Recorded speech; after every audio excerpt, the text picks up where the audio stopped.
Arranca por la derecha el genio del fútbol mundial. Y es el tercero que para Borruchaga siempre Maradona. Genio,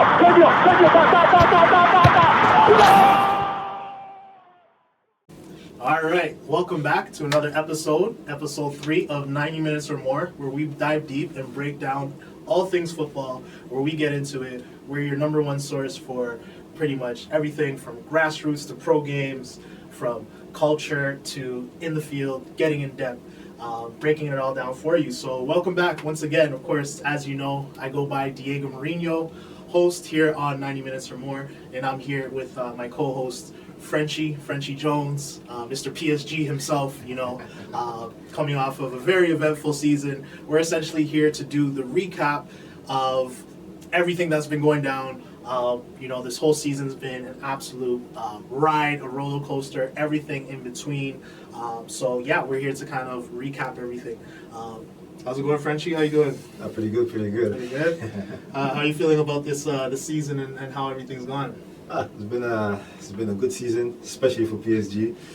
Right. We had a good Champions League final winning. We've been waiting for a very, very, very long time. True. They did ups and downs, different players coming in, signings, but different projects, different owners, but we got it done.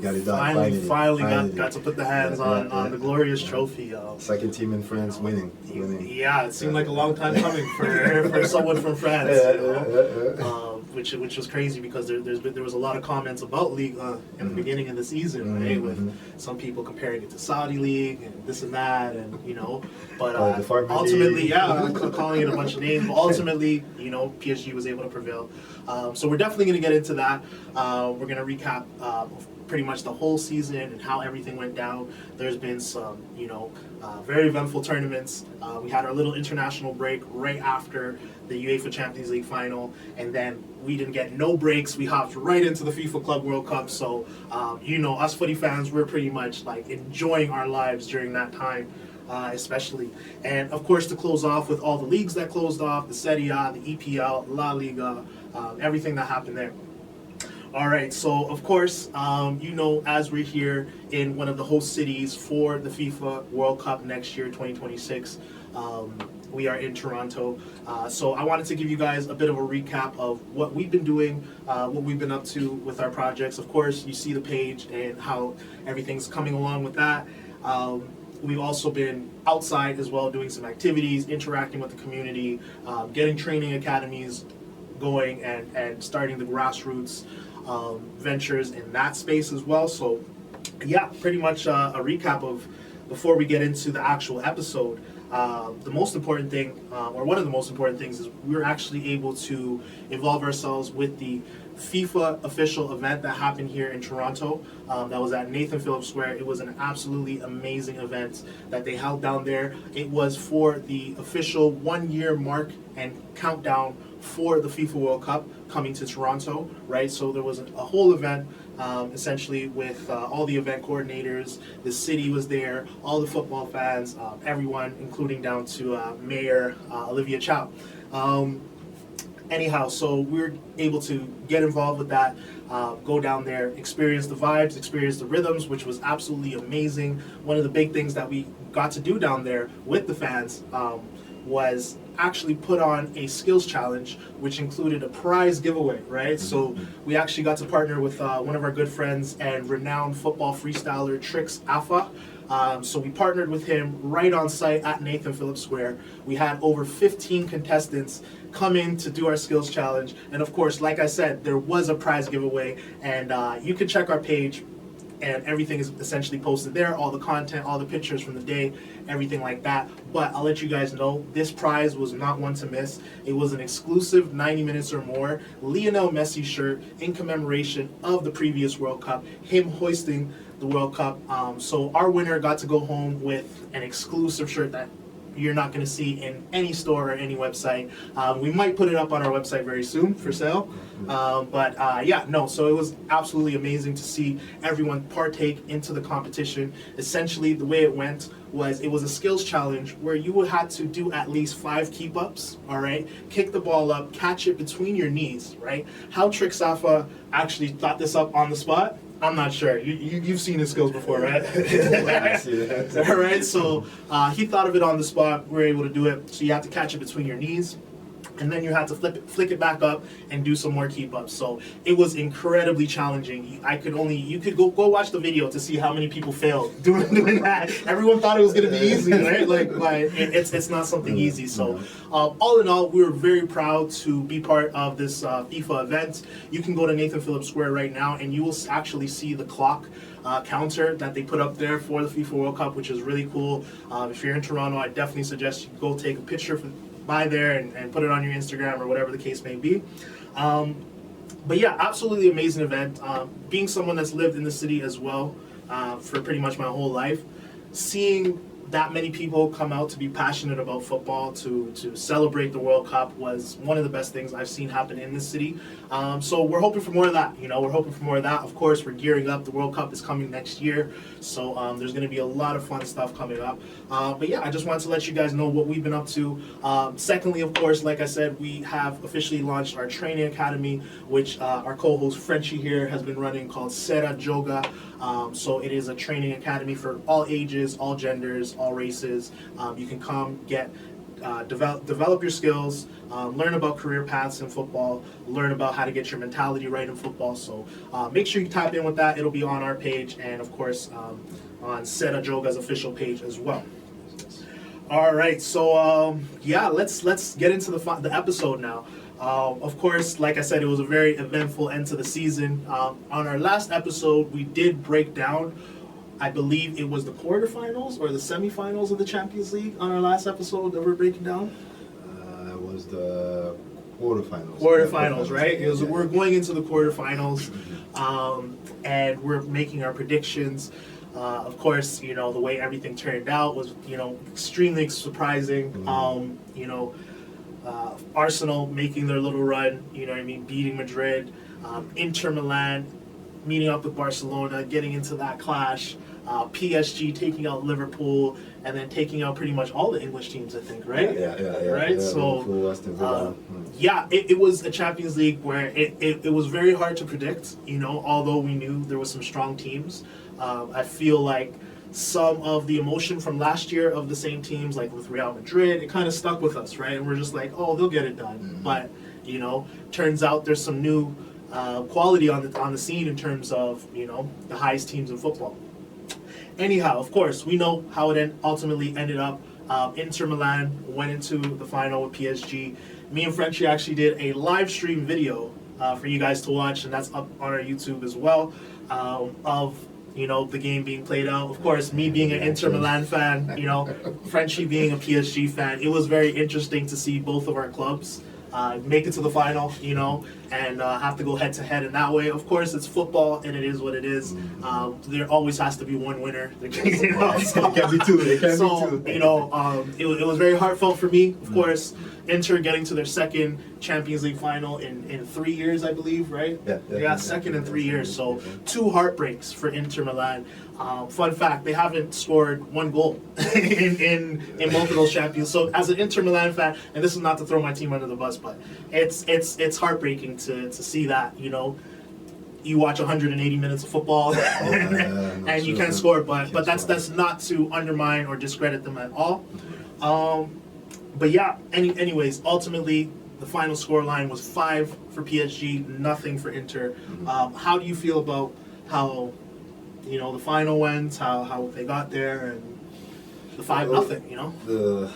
The thing is, it was unexpected, because how they first started the tournament, the Champions League tournament, it felt like they weren't able to go as far as they did. Yeah. It was a shock. It was a shocker. It was a shocker for me. I know a lot of PSG fans. It was a shocker to make it all the way to the final and win.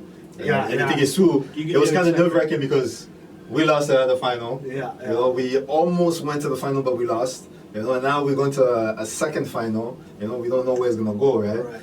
But to have that win and to put 5 goals, it hasn't been done. Any team hasn't done that. They're the first one to do that. It was good. It felt good. I bet it felt good. But yeah, no, it was a very good matchup. Well, not really good matchup, but I feel like on Inter side, of course, they had a lot of momentum.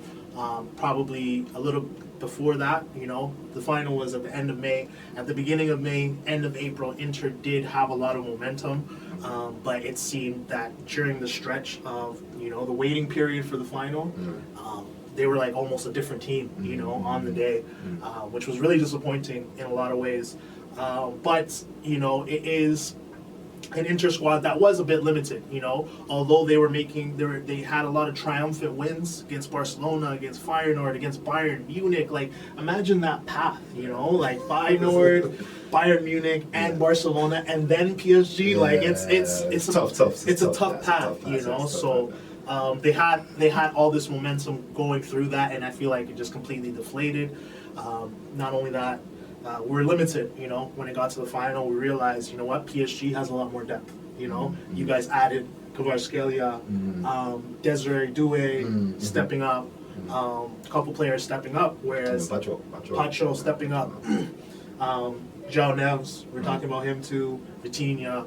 So it seemed like the depth was just there for PSG, whereas Inter, it was like, count on Lautaro or Thuram to get it done, and then the rest of the players were going to defend, So, and the thing is too, it's kind of hard, right, to put all into two players, like they could change the game, but it gets tiring, right? Because you have all these steps to get to the final, and they still want you to do more. It's tiring mentally, physically. Everything. It's tiring, right? You could do so much. Right. You could do so much if your team's not on the same page. It's hard, right? It's hard. It is hard. Exactly. And I think that was one of the biggest Inter's problems as well in the final. Is like the team couldn't get on the same page. Do we defend? Do we attack? What do we do? You know what I mean? Because you have to contain everything that's going on and try to make a play. I think ultimately though it was an incredible year for PSG. I think especially the last 6 months was very amazing. When it comes to the play of Dembele, when it comes to the play of Doué, when it comes to João Neves, Vitinha, Nuno Mendes, a lot of players really stepped up to a high Hakimi, high quality, right? And that was very impressive to see, because I think football got to a point where, okay, we were kind of used to the Manchester City, Real Madrid dominance for a little bit, you know what I mean? And everyone thought, okay, City's always going to be the best team, or Madrid's always going to be the best team, but to see PSG, Inter step up, Barcelona kind of refine some of their momentum in the UCL was good too, And yeah, like I said, absolute hats off to PSG and the way they played, Luis Enrique, the way he coached them. And yeah, ultimately, I still want to say for Inter, I know a lot of people are calling it kind of, a bad way to end the season because they didn't get to lift no titles, no Serie A, no Coppa Italia, no UCL, and they were this close to all of them, right? They go into the Club World Cup, they couldn't make it out of there. So very tough year in general when you think about, their achievements and wanting a little bit more. But yeah, I don't want it to be mistaken for an actual bad year. You know who had a bad year? Man United. You know who had a bad year? Sevilla. You know who had a bad year? Wolfsburg. Like, you know what I mean? Teams that are desperately trying to get to Inter's level. Teams that are desperately trying to be in finals, in Champions League, winning titles and competing for everything. So I don't want to mistake that for it was a bad year. It was a year where they came second place. And second place in football is also winning, number one. And number two, the financial availability that they got from all these tournaments, is clearly allowing them to start getting into the market and start looking at different players. So the money they recoup from Champions League, the money they recoup from the Club World Cup, Serie A, all these tournaments, I still have to take it as a good year. Even though no hardware was lifted, we still have a decent project going forward. And we'll get into more of that later as well. But yeah, that's pretty much what I have to say. Do you have any final thoughts about Champions League? No, not really. I just want to see what next year's gonna give. Right. Quickly, do you think that the format, like how you feel like it played out with the new format, did you notice in the end? The thing is, there's a good and a bad. The good thing is that all the teams that weren't able to play certain teams in the old format are able to play those teams. But the thing is like the seeding, like it's kind of confusing. You know, like this team plays this team and stuff like. But it's kind of understandable when what was it? PSG, they face City. Right. PSG was in a bad position. Right. So people could be like, oh, they face a strong team, but you gotta look what PSG was. Right. That's another thing too, right? So it's like it is a good and a bad. Right. Like the good part is that all the teams could actually face each other and stuff like that, and you get to see like those small clubs like that French club that went second for Brest. That went like second for a little while or first for a little while. You get to see that. Right. Sporting and stuff like that. They get to test themselves out, in a different way. I do believe that against different competition, more games. So overall, I have no complaints other than the seeding still has to be defined a little bit better. But the thing is too, it's understandable when the strong team wasn't doing that good and they're in that position to face. I think they're actually changing something else for next year, I heard. So apparently what they're going to be doing is when a team, say you're a lower seed and I'm a higher seed, okay? And you beat me as the lower seed, okay? Whoever is the higher seed is supposed to get second leg home advantage. It's a very weird rule, but it's supposed to be like, if you're a higher seed, second leg is supposed to be in your home always. That's how it's going to be from now on, right? So the first leg, it will be in the lower seeds team, and then the second leg, it'll be in the higher seeds team. But if a lower seed team knocks out a higher seed team, they inherit the home advantages, right? Which I don't know if that's even gonna make a difference. If your team's not prepared for the home when they're home and they lose, or if they're away if they lose and they get home they lose again. What so does it's it like matter? I think exactly. They're putting kind of like fairy rules in it, but so we'll see if they change anything else, but that's pretty much it for the Champions League. I mean, we're excited for next year as always, and we'll see what happens with that. All right, moving on. So quickly after the Champions League final, I believe we had a Nations League, an international window where the Nations League was played along with some other qualifiers. That was pretty interesting. So realistically, there's not too much to recap on that. Of course, you see Portugal ended up winning the Nations League, which was really cool because some of their players actually played pretty good during that run. And then, of course, seeing all the teams compete in the Final Four and stuff like that. But ultimately, I think the idea is that the Nations League is still pretty friendly and, no one really has that care for it, So that was that. In other news, of course, Messi did make his return with Argentina after experiencing some injury the previous international window. So that's a good sign, of course, as the World Cup is coming up. So we all want to see Messi play in that final World Cup. Another big thing, Carlo Ancelotti actually made his debut with Brazil coaching the national team. Now, this is not something that's ever happened before with Brazil taking a foreign manager to coach their team, especially an Italian manager at that. So very interesting. Of course, we know Ancelotti has his ties with Rodrigo and Vinicius Jr. and Militao and some of the Brazilian players. So it was for me an experience to see Ancelotti in Guayaquil, Ecuador, standing on the sidelines. Like, it looks so un-Madrid, but it's happening. So I just want to get your quick thoughts on that. Like, do you think it's a good thing? Do you think it'll work?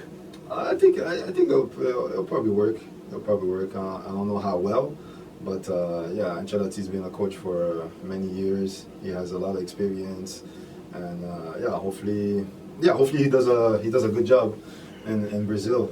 It's like we as fans we grew up to that Brazilian culture, the Brazilian samba, the Joga Bonito, all that. Hopefully, I know he's not a coach like that, but hopefully we get to see like Brazil again. Like we get to enjoy to see Brazil again, like doing like those fancy moves, those bring some of the joy back. Into football because a lot of they become very European. style. Yeah, You know, European they've style. kind of lost their identity in a lot of ways. You know,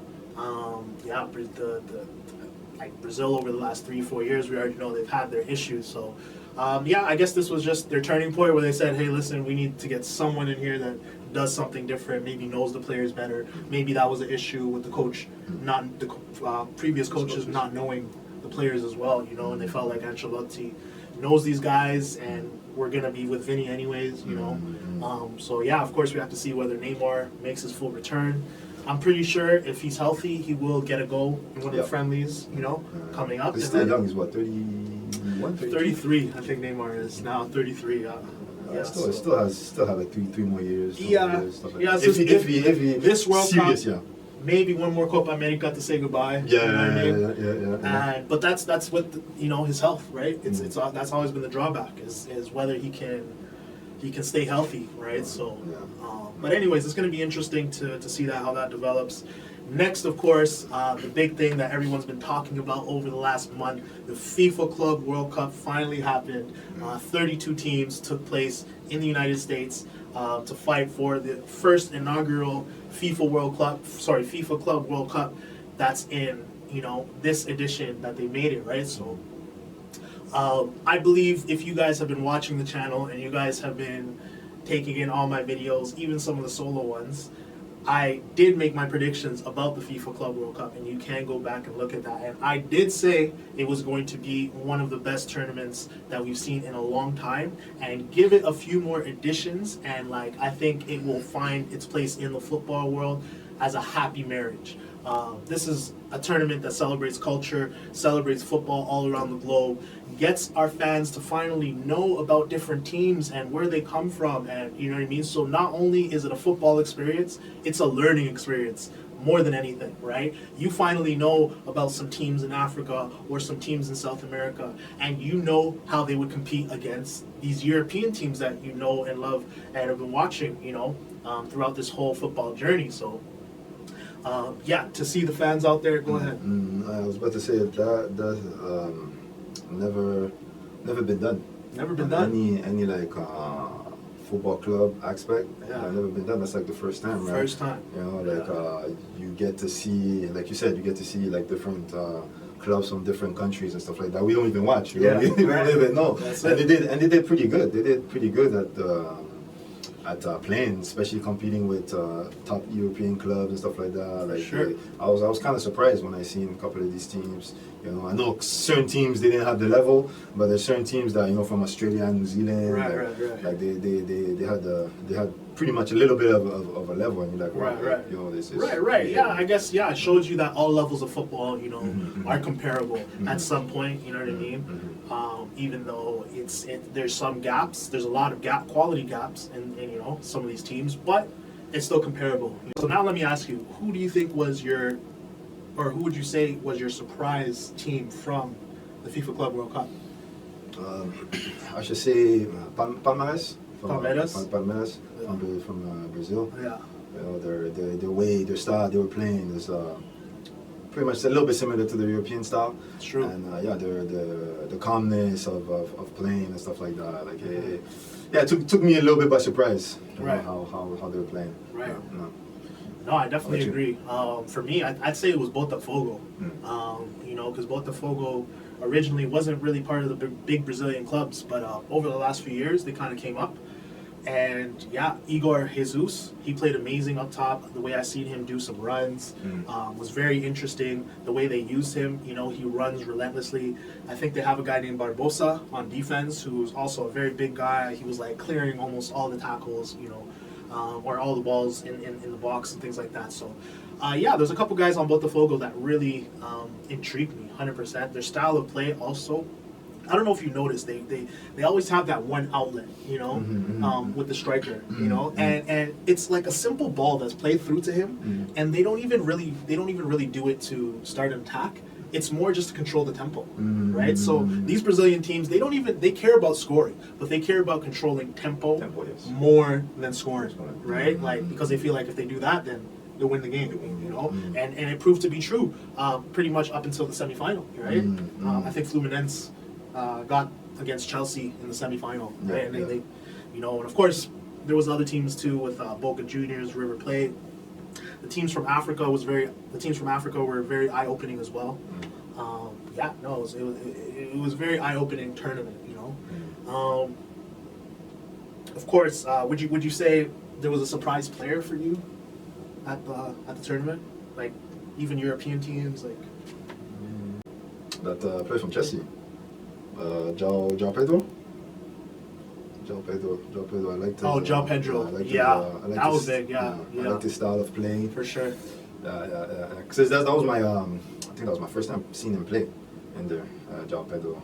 And he's from Botafogo, right? He's from Fluminense. So he scored against Fluminense. Yeah, that's when he was doing it. Boyhood club when he, gave his respects. But what a full circle moment for him, But that was definitely a good one. João Pedro. He actually just came from Brighton, I believe, right? Yeah, I think so. Yeah. All right.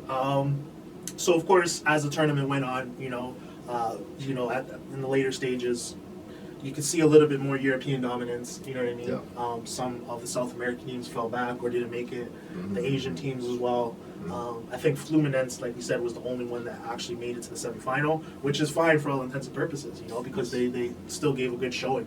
But when it got down to the final stuff, it's kind of the more European teams stepping up. Now, like I feel like when it was like the group stage, I feel like the European team kind of took it like laid back, until it was like the round of 16. True. They still took it a little bit laid back, but they tried a little bit. After when they went to like the quarterfinals, that's when they started trying more and stuff. And you're seeing different styles. Like it's very hard. You play in the EPL or wherever you play Italian league all year, and they play a certain way, you know what I mean? And then you're facing a Brazilian team that wants to dance on the field and run for 90 minutes. So these guys are just like, oh my gosh, like I have to go back to my real playing days to get into this, And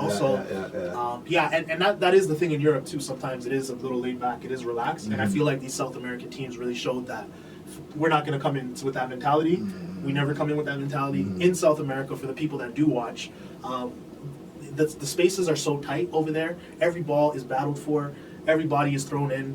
The physicality is just much more. The fouling, of course, is much more. So you have to be prepared for that with these South American teams. And the stadiums are a little bit smaller. Their stadiums, exactly. They can be a little bit smaller over there as well. So they eat up space very quickly, And European, they're more about opening the space, right? It was nice to see. Honestly, I was watching some games, and some games were ending 0-0, and I was like, this was a good game, amazing to see. Let's dive right in, of course, though, to the final. Now, of course, PSG had an incredible 6 months, winning everything in France, going to the Champions League final, winning 5-0, and then getting to the Club World Cup final again, right? And ultimately falling short on the day to PSG. What do you think happened on the day of the final? Well, for me in the final, I think it was defensive mistakes.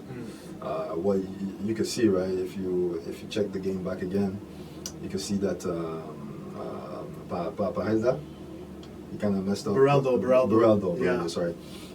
He kind of, I feel like he wasn't there, like he wasn't focused on the defense and stuff like that, and like did a lot of mistakes. A lot of defensive error. So you feel like the absence of Pacho, essentially, he played a big part. Because a lot of plays that Palmer did, Pacho would have been there. Right. He would have been there at least to put a foot or block it. They might get like at least a 1 goal, but not 3. I don't think it was 3 because even the third goal, there was no marking. There, no marking. He just ran like there was like a player here, and a player right here. So the player didn't even come in to block the pass. They know that's gonna be the pass. Right. Everybody's seen it. It's gonna be the pass to João Pedro. But no, and it was. Cole Palmer had like 30 yards. Yeah, 30 yards of running space. Just to look. I'd be like, okay, they're not gonna mark. I'm just gonna pass it to him. And that's automatic goal. A professional striker like that, like he's not missing a chance like that. It could be the top goalkeeper. It's a goal. 100%. But I feel like if Pacho was there, I feel like it would have been a different game. Do you feel like there was any mental fatigue with PSG? Yeah, I feel that too. I feel like they were playing a little bit slower.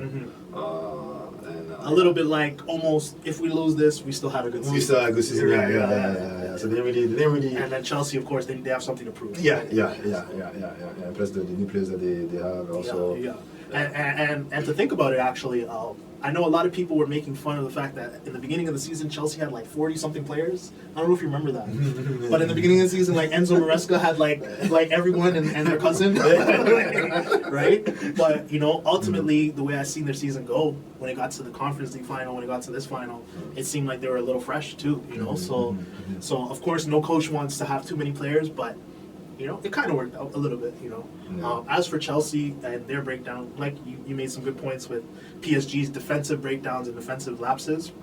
I also think that Chelsea did develop a game style over the last little while that has been a little bit hard to face. I've been watching them in the Premier League and the Conference League a little bit. One player that I really want to pull out is Cucurella, right? So he's incredibly solid. And when I was watching the games in the Club World Cup, one thing I would always notice is Cucurella, there's two things with him.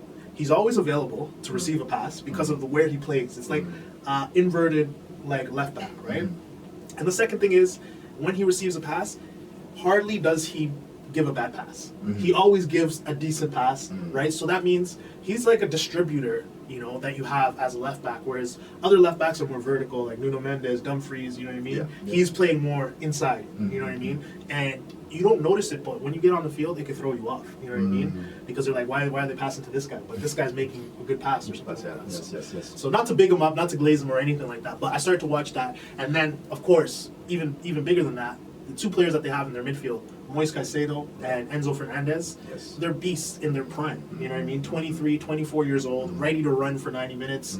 Moise Caicedo, a lot of people are comparing him to Kante. You know what I mean? So with that, with those two in the midfield, I feel like it's gonna always be a hard day, especially if it's an important game. You know what I mean?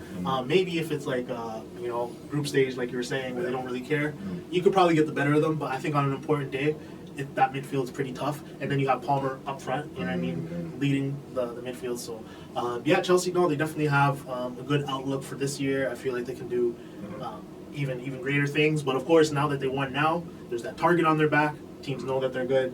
Teams know that you won. We want to be where you are, so they're gonna have to defend it, and that might be the toughest task this year. I think the good thing about Chelsea, I think they watched.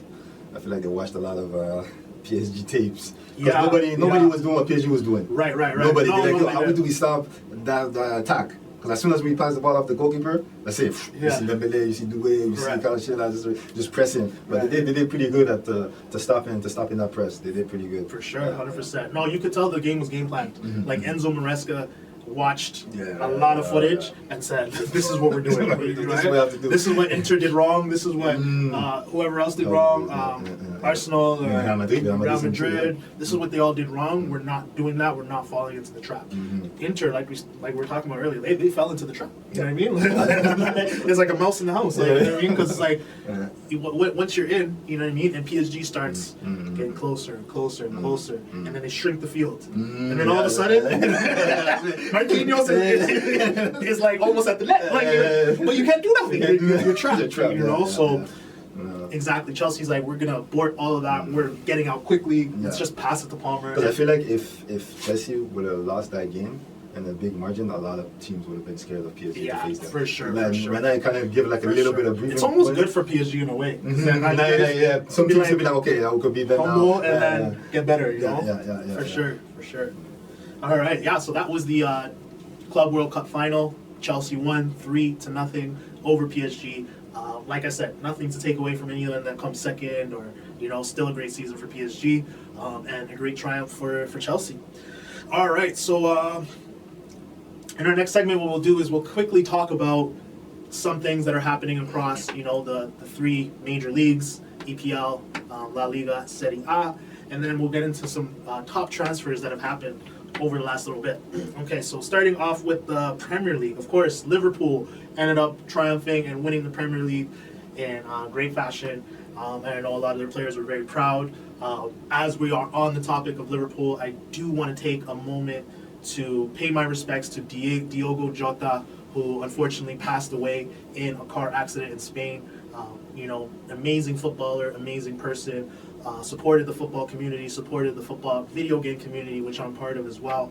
And it's a tragic loss, and we send all our respects to Jota. I don't know if you have any words for that, but anyhow, Liverpool did triumph with the Premier League, and of course, because of the format and the way every team got in,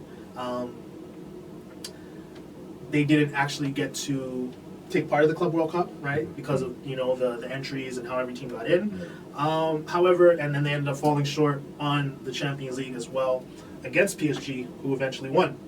So other than that, I just kind of want to sum everything else up. Tottenham, it was such an eventful year in the Premier League because Tottenham essentially, did horrible. Manchester United did horrible, but they ended up facing each other in the Europa League final, right? So, who would have thought? And then Tottenham, who finished 17th, I think, 17th, they won the Europa League final, but they get to play Champions League football next year, right? So, a lot of twisted turns. Arsenal, I mean, you can talk about them if you want, but. I don't know what to say. They three-peated second, yeah. I don't know what to say, man. All I have to say is just stay tuned for next season. Next season FC. Next season FC, I mean. Hopefully the next season will be a good one. Yeah. Hopefully. I've heard that for 30 years. I've heard that for 30 years. But that's the second time we was it the second time or the third time we end up second? It's the third time. The third time, The thing is, and you guys are the only team to do that twice. From 98 to 2000, you finished second. And then now again, 3 years in a row, second. I mean, I don't, want to banter anyone too much, but, there is a sense that Arsenal fans sometimes don't have a clear picture, and they kind of, feed into their team a little bit too much. You know what I mean? Like, I know people that will go to war over Thomas Partey and, like, Declan Rice and Kai Havertz and guys like this, and, like, they're good footballers. They're high-quality footballers, but, you know what I mean? Yeah, sometimes us as football fans, when we're being biased, we can feed into our own players a little bit too much, you know what I mean? Without giving them that proper criticism that they deserve. One point I actually do want to bring up is Martin Odegaard, who is essentially the captain of Arsenal and has been the captain for the last 2 years. He had a tremendously poor season this year. Injuries aside, he had a tremendously poor season. So when I see this, and it's just like, this is your captain, this is someone that, is supposed to take your project forward, and they come out of the season with, like, what did he have, 2 goals and 2 assists? Like, it's unacceptable. It's unacceptable. And I don't want to see any of you Arsenal fans debating Martin Odegaard or Lautaro or anyone right now. You know what I mean? Martin Odegaard, But the problem is for Arsenal is that when we get to the crunch time, we kind of lose our focus. Because we start good in the beginning of the season, and that's what happened last season when we messed up again. We start up good, and after when the games that we're supposed to win, we lose. Right. When the games we don't need to win, we win. Right, the game we were supposed to win, we don't win. And that's kind of the problem. They're going to have to figure out which game they have to win.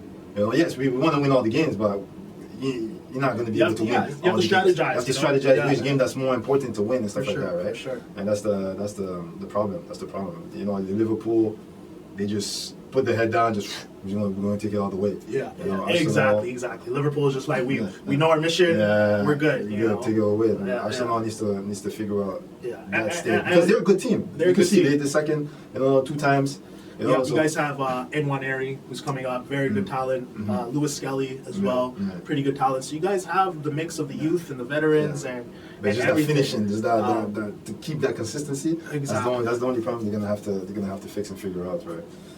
100%. How to keep that rhythm, how to keep your players scoring all the time. We've seen Arsenal have 0-0 games, and we've seen them put 8 goals on teams this year, right? So it's like, find a balance, score 2 goals a game. Right? Yeah, so yeah, of course, this is football. It happens to every team in some way, shape, or form, but it seems like Arsenal's kind of been getting, heartbreak after heartbreak, and no title to really speak of, except the one FA Cup, so... Anyhow, so that's kind of a bit of the Premier League. Like we talked about, Man United, they had a very poor showing, completely crashed out, especially against Tottenham as well. And then we have Chelsea now, who's on the rise. Shout outs to Nottingham Forest for having a really good season as well. I feel like that might happen again with one of the smaller teams, whether it be a Brighton or whether it be one of these teams. It seems like the theme of the Premier League is one of the surprising teams is going to fight. You know what I mean? So, yeah. Moving on to the Serie A. Now, of course, we'll run down quickly. One of the biggest things is that Luka Modric joined AC Milan, and essentially they were able to secure the veteran on their team. I mean, AC Milan's project does seem all over the place right now. I personally don't believe in it. I'm an Inter fan, but I still don't really believe in what they're doing. It seems like a big collection of players: Pulisic, Leao, bringing in Kyle Walker, now Modric. There's no clear path to what's going on. Bringing them in and sending them go. Yeah. You have Napoli, who just got De Bruyne as well.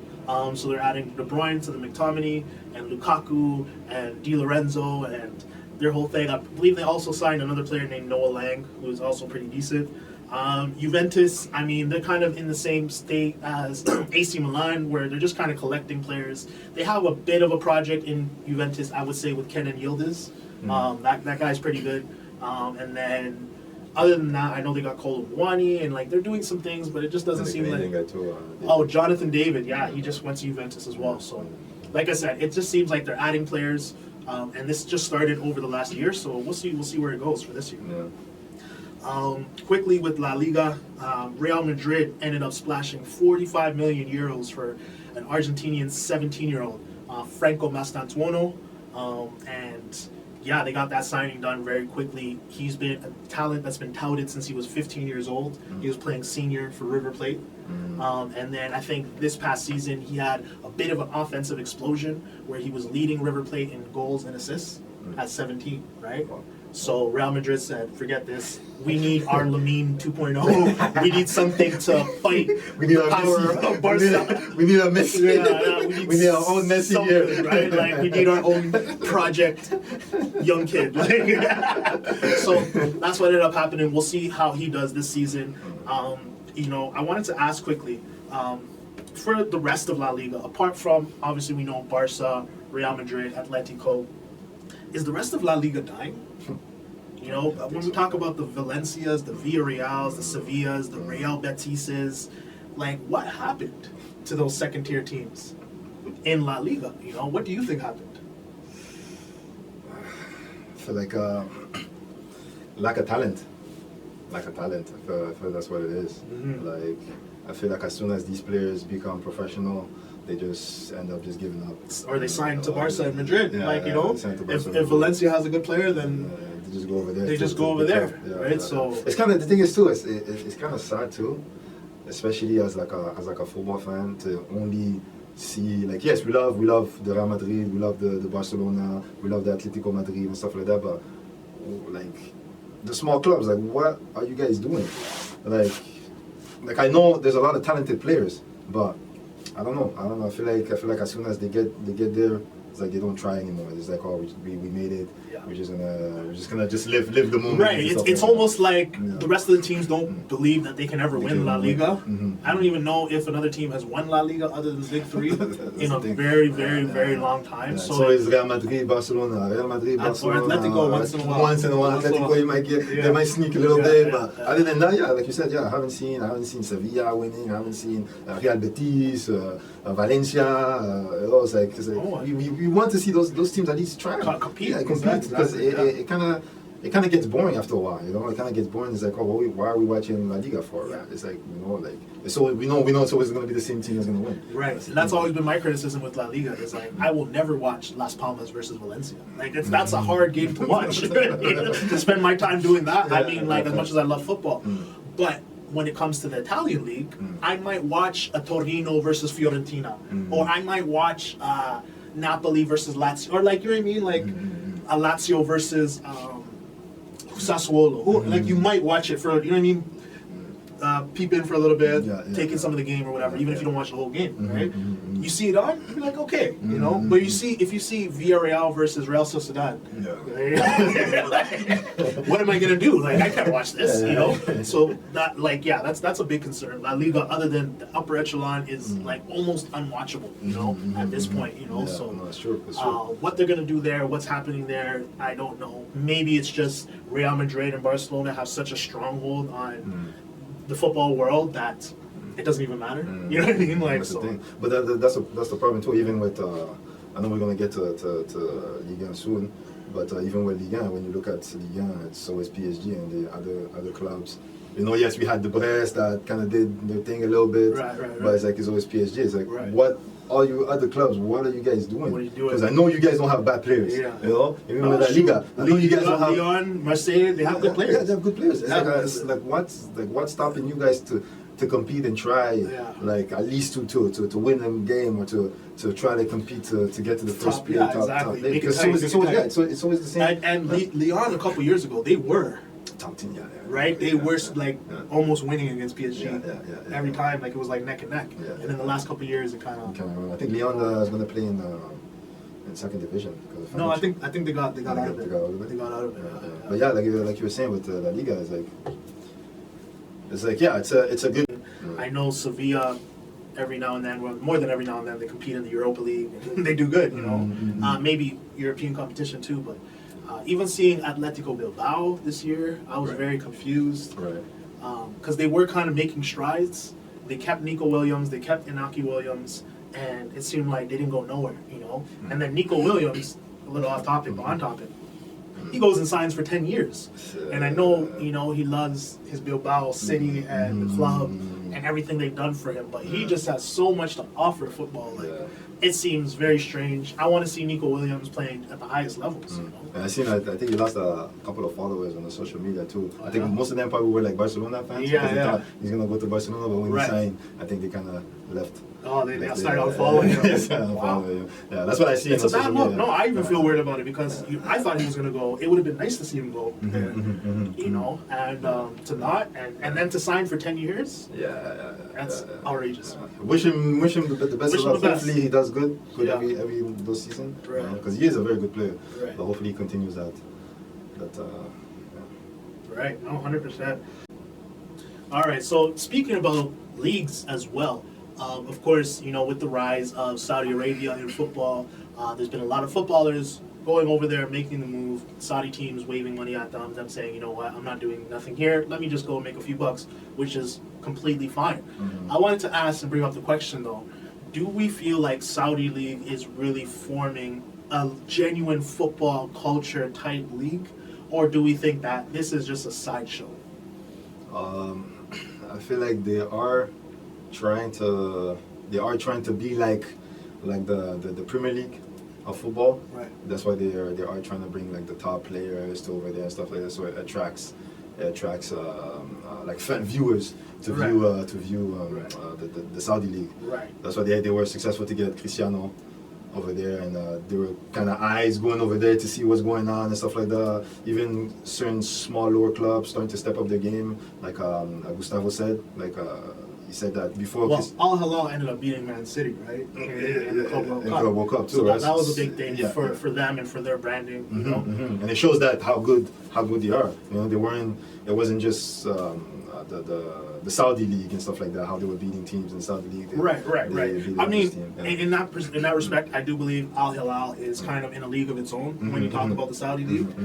For whatever reason, they have seemed to be the dominant force in Saudi Arabia. But like I was saying for my point with Gustavo, he was saying that before Cristiano came to Saudi, nobody was trying. We're winning easily because nobody was trying. But when Cristiano came, every team started. It made it more competitive. They were trying to basically trying to show off. Right. So For sure. We're gonna face. For sure. We're gonna show up. We're gonna beat this guy and stuff like that. That's all with players like Messi, Cristiano. It would have been the same thing. You're always gonna be on your best day, no matter if you play for the New York Red Bulls or you know Al Kwanzaa. You know what I mean? So kind of brought that for sure. The competitiveness is kind of starting to get there. I still feel like we're a little bit away from it because there's so much we don't know about the league. You know what I mean? We know the top 4 teams, but the rest of them, we have no clue who they are, right? And we probably, for all intents and purposes, won't ever know because there's just not enough time, right? You're watching Premier League, watching La Liga, you're watching, you know what I mean? There's too much games. I would even stick my neck out and say that MLS, in a branding sense, has made more progress than the Saudi Arabia, just because MLS, you know some of the teams there, right? You know who the New York Red Bulls are, the Seattle Sounders, or Toronto FC. Like, you yourself can name 10 MLS teams, for sure, right? We can't do the same with the Saudi League. Will we ever get to that point? I'm not sure. Does that mean that it's a write-off or anything like that? In my perspective, no. I still feel like it's useful for players to go make some money, like you said, add to the competition and stuff like that. But, you know, it is a tricky one when we talk about it. No, it is. Yeah, like you said, I think, because of the time and the games, it kind of interferes with the whole Premier League, La Liga, Sevilla. So it is tough to watch. For the MLS. The MLS is when everything is done. I'm going to watch MLS. Exactly. That's the only Let's go to Toronto. It's the only thing on right now. So they do have that advantage for sure of having the whole summer to be like, we're the only soccer that's going on. Right? And people are going to watch it. Be like, oh yeah, Messi's going to play this. Exactly. And that's what I'm trying to say. There's still always going to be the disconnect between North America and Saudi Arabia. We don't know nothing that goes down there. You know what I mean? Other than, you know, they have oil money and stuff. To spend. So interesting topic. We'll keep that topic pushing, you know, as we go. I guess next thing we can get into quickly is, you know, the rise of youth in football, you know, with the Endricks, the Lamine Yamals, the Arda Gulers, the Kenan Yildizes, the Franco Mastantuonos. It's getting younger and younger, right? In terms of the superstars and the quality and the level they're at. Like Lamine Yamal, I'm pretty sure absolutely riveted and surprised us all, you know, with what he did this year. We've never seen that in football before. Right? So, I'm trying to think about it, but you know what I mean? And when I think about Lamine Yamal, like, you know, I will do probably a further segment on him, but, you know, he's kind of like a kid that is born to play, you know what I mean? Similar to Messi in that aspect. I do see him as almost like the avatar, you know, of football right now, because he can style bend, you know what I mean? He's like the kid with the gifts, you know, that can do so much. So it's just amazing. And I had to talk about, you know, the rise of the youth in football, but also the peaks that he's been hitting. And, you know, there's going to be a lot of pressure with that as well to perform this year, right? And I don't doubt him for one moment, but it's football and you never know. So, you know, you kind of have to still kind of see where it goes, you know what I mean? Because like I said, he's an avatar, he's like an evolving player, you know, that's so early, you know. So the only problem with that is that you need a disciplined coach to discipline these kids, because the thing is, yes, it's good. Era. It's a new era, and it's good that they give these young kids a chance, because in the old era, 16-year-old, 15-year-old, they're not getting in. There's a step you have to go through. You might get in there when you're 21, 22. Even if you're a little bit good, they might give you a chance, maybe 18, 19, and stuff like that. But now they're giving all these young kids a lot of chance. And the thing is, now when these kids get the chance, now the head gets bigger and bigger. That too. You know, and to tack onto that as well, you know, I think a big reason why this is happening is because the clubs are starting to realize these kids are investments, you know what I mean? Then that other clubs will pay a lot of money to have these kids on their team, right? So it's an amazing investment / selling point. If you can get a 17-year-old that produces real world football stats in this era, he's going to be worth 50 million, you know what I mean? Because they look at, he has so long to go, you could sign him for this many years, you could do this with him. We were just talking about it, Franco Mastantuono, 17 years old, $45 million from Real Madrid. You know what I mean? So these clubs are now playing and trusting to play these younger players, because they know it's like hitting a lottery at this point, you know what I mean? I feel like they're from the academy anyways. Yeah, I feel like Yamal kind of broke that thing, because I know there's been a couple of young guys like Freddy Adu and stuff like that. But Lamine Yamal is kind of he broke the threshold. Broke the threshold. That kind of like you guys have to start looking at younger kids. Exactly. No, 100%. Stuff like that. 100%. No, amazing. So we'll follow that story with the young generation revolutionizing football and how that goes. Now, I want to talk about quickly before we wrap up. Who's your Ballon d'Or pick as of today? already. Dembele. Ousmane Dembele. He had an extraordinary season. I think the best thing about Dembele during this season is because we've seen the story, right? We've seen him at Borussia Dortmund starting off and like having an amazing start to his career, and then the injury troubles, and then confidence troubles, and everything like that. But to see him put it all together and be the player that we knew he could be, I think that was worth it. It is, yeah. That was worth it. So my pick is Dembele too. For the Ballon d'Or, like we were saying, we think that Ousmane Dembele will probably be the front runner for the Ballon d'Or. Of course, there is a couple of notable players who had really good seasons, such as Rafinha, Lamine Yamal, but ultimately, by claiming, Europe's top prize, along with all his league trophies and the statistical output as well, I think Dembele should get it. I mean, barring any surprises, because you never know sometimes with the Ballon d'Or, right? I think even up to a point, Salah probably would have been the front runner up until maybe January or February, and then his season crashed out. So yeah, we're gonna see what happens once that time gets a little bit closer. Now, quickly, I'm going to go through a new edition of the segment. It's kind of going to be like a balling or flop type segment. So we're going to run through a list of players, and essentially I'll go through the first 6 or 7 players, and then you can ask me the same. Okay? I'll give you my phone so you can see. So essentially what I'm going to be doing is I'm going to be asking Frenchie, based off last season, whether a certain player is going to continue to ball out, or whether this season might be a flop for them. All right? So we're going to start off with Omar Marmoush. I think he's going to continue to ball out. Continue to ball out? I think he's going to continue to ball out. All right. Nico Paz. From Como. It's tough.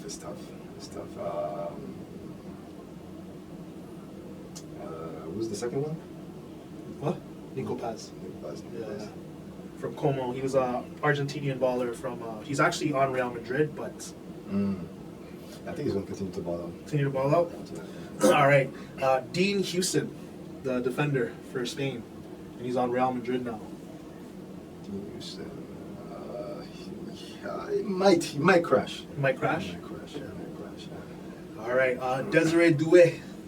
I was going to continue to ball out. Continue to ball out. All right. Jonathan David. That one's a good one.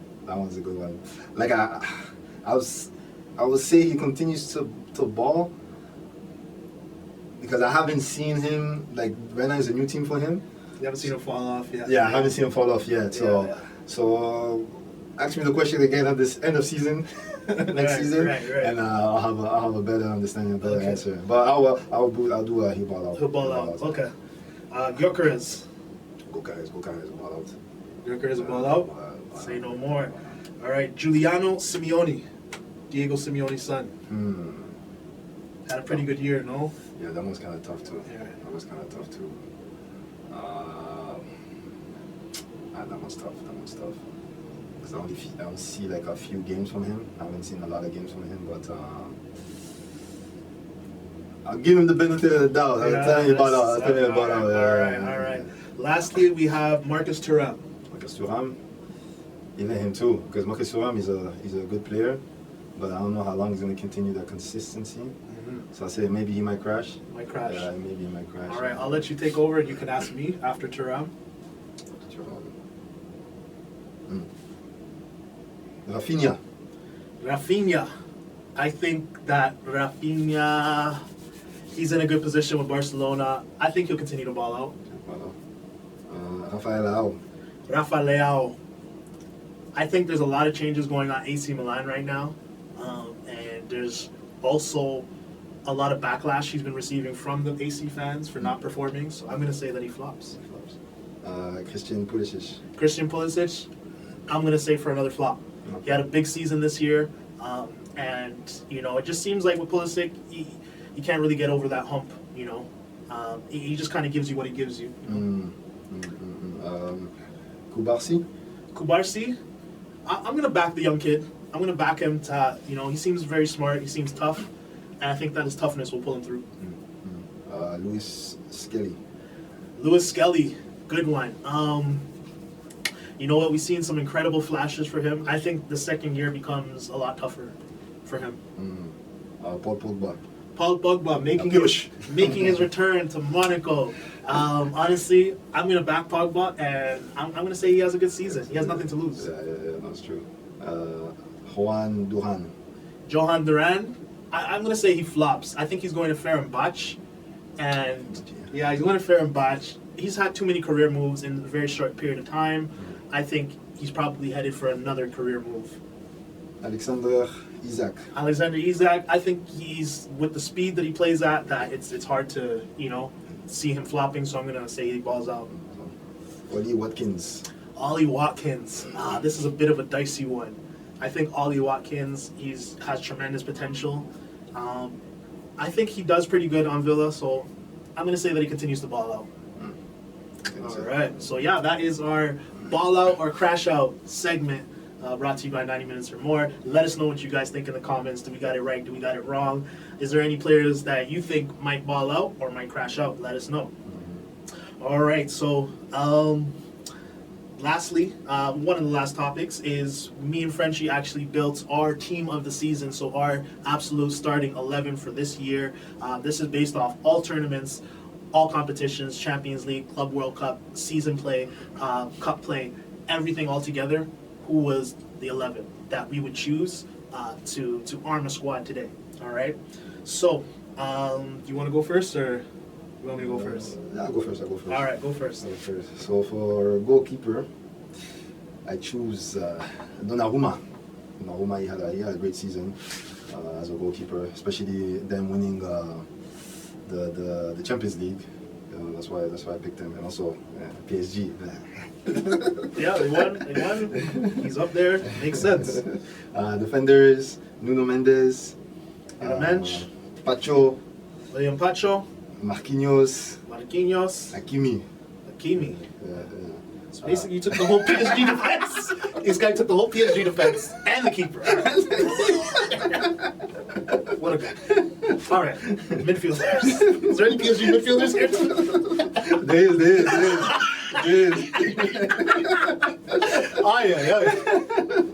Buddy. Vitinha, Pedri. I picked Barcelona. João Neves. And attackers: Kvaratskhelia, Dembele. All right, the third one. Last striker, who you put in? Striker, I might go with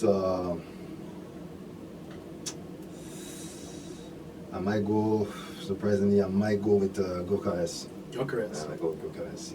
Interesting. No Lamine Yamal, eh? No Lamine. Wow. All right, so I'll give you guys my top 11 for this year, including all competitions. So, likewise, in goal, I put Donnarumma.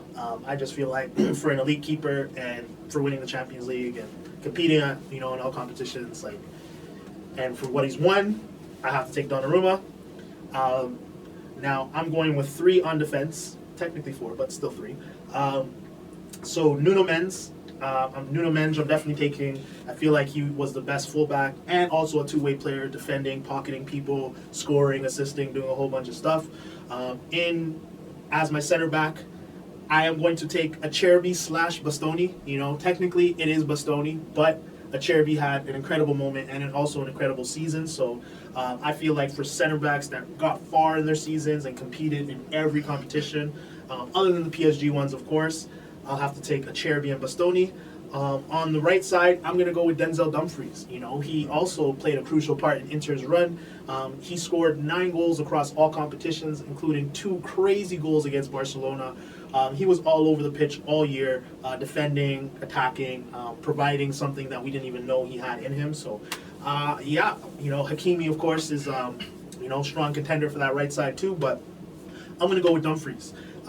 In the middle, I got Vitinha, who I feel like showed incredible field leadership throughout the season and really improved his game, really kept PSG compact and solid. Then I'm going to go with Enzo Fernandez. How could we forget in the midfield? Enzo Fernandez had 28 goals and assist contributions this year. For a midfielder, I think that's absolutely wild. Winning the FIFA Club World Cup, contributing on that run, winning the Conference Cup as well, right? I think that's enough to say you were an outstanding midfielder. And like I said, 28 goals and assists. Pedri, I'm also going to include in my midfield. He was just an outstanding field leader and did so many things for Barcelona. Of course, on the midfield side, so I'm going with kind of like a 3-5-2 kind of look. So I have Rafinha as well, shaping out the midfield. So I think Rafinha's output was absolutely insane this year. I don't know how many goals and assists he had, but it was a lot. It was a lot, right? So I'm definitely putting Rafinha in my midfield. Now, as my front three, I'm going to keep it simple. Dembele on the right, best player of the season. Well, on the right, on the left, whatever you want to put him in the middle. Best player of the season, pretty much, and he also showed that he's a growing leader. Next, Lamine Yamal. I was blown away by everything that he did this season and was absolutely incredible for his age, for the level, for the quality. He is definitely in my team of the season. And last but not least, I am including Mo Salah. I'm not going to forget everything that he did early on in the season, everything that he did for Liverpool, having a record-breaking year as well, right? Breaking a lot of Premier League records. So, yeah, that is my top 11. So I'll go through it really quickly. Donnarumma, Nuno Mendes, Bastoni, Dumfries, Vitinha, Enzo Fernandez, Pedri, Rafinha, Dembele, Lamine Yamal, and Mo Salah. That is my team of the year. So I guess maybe we can put this in a FIFA match and put it on simulate and see who wins. See who wins. We'll do something like that. But I want you guys to let us know, who do you think? Which team of the year would you go for? Would you go for Frenchie's team of the year, or would you go for my team of the year? Let us know in the comments, and also let us know what your team of the year would be. All right, so of course, last but not least, we're just going to do a quick wrap-up of, some of our prospects for next season, whether it be from our club perspective or in general. So I guess, is there anything that you're expecting for next season? Anything you're excited about? World Cup, of course. But yeah, World Cup, yeah, of course. Well, hopefully Arsenal is able to get some good players, at least some defenders, some midfielders. I know they're probably going to part way with Partey with the scandal that happened. Right. So we might need a new midfielder, holding midfielder. I think you guys got that though, Zubimendi. But Yeah. We need somebody to back him up also too. Yeah. That's the thing. Right? Zubimendi's pretty good. It's pretty good. But yeah, that's what we need, right? Because I know he's not going to give every single game 100%. So we need like at least a substitute to back him up and stuff like that. Attackers, we need an attacker. Right. Hopefully we'll be able to get that for the new seasons, and hopefully the new season, we say that every year, but hopefully this season is the one. Yeah. But next season FC. But it's hard because all the other Premier League are kind of beefing up their teams also too. So for sure. It's going to be hard. I think this year is definitely going to be harder for Arsenal. Yeah, for Arsenal, yeah. There's no doubt in my mind. A lot of these teams, it's not even just about getting players and stuff. They already have a core team, a core project. Arsenal's project, it seems like it's filling holes. Who's injured? Who's not injured? Who's available? Right? Losing Gabriel Jesus, Odegaard out, Saka out for a long time. So it's like these guys haven't played together for healthy. And that's important. Like look at PSG and the way how they for those 2-3 months they're so healthy. And it adds. So I think it might be tough for Arsenal going forward. On my side, of course, with Inter Milan, I like I said earlier in the show, we have some extra cash now. We have some extra money. I'm very excited on the prospect of possibly getting Lookman, Ademola Lookman, African Footballer of the Year for 2024, I believe, right? Yes. And of course, we all know what he did in the final, in the Super Cup final. So, if Inter is able to get Lookman, we did recently get Wilfred Bony, who's also a Frenchman, who came from Parma, I think, or one of those teams. So we're excited about him. Luis Enrique, who's a Brazilian midfielder that came from Marseille, also very interesting player. Has a lot of the old school Brazilian style in him. So I'm excited for the season for Inter. I think this season could potentially, although it's hard to say, be better, but it could be just as good of a season for sure. Other than that, I'm excited for World Cup, the new Champions League season that's going to start, and seeing all these signings and transfers just debut. You have any last thoughts before you wrap up? No, I hope PSG win the second Champions League back to back, and France winning the World Cup. All right, well, good luck to you. Good luck to you, and good luck to all of you guys in your seasons and supporting your clubs and countries. I know it's going to be a really fun year. We are going to be tapping back in.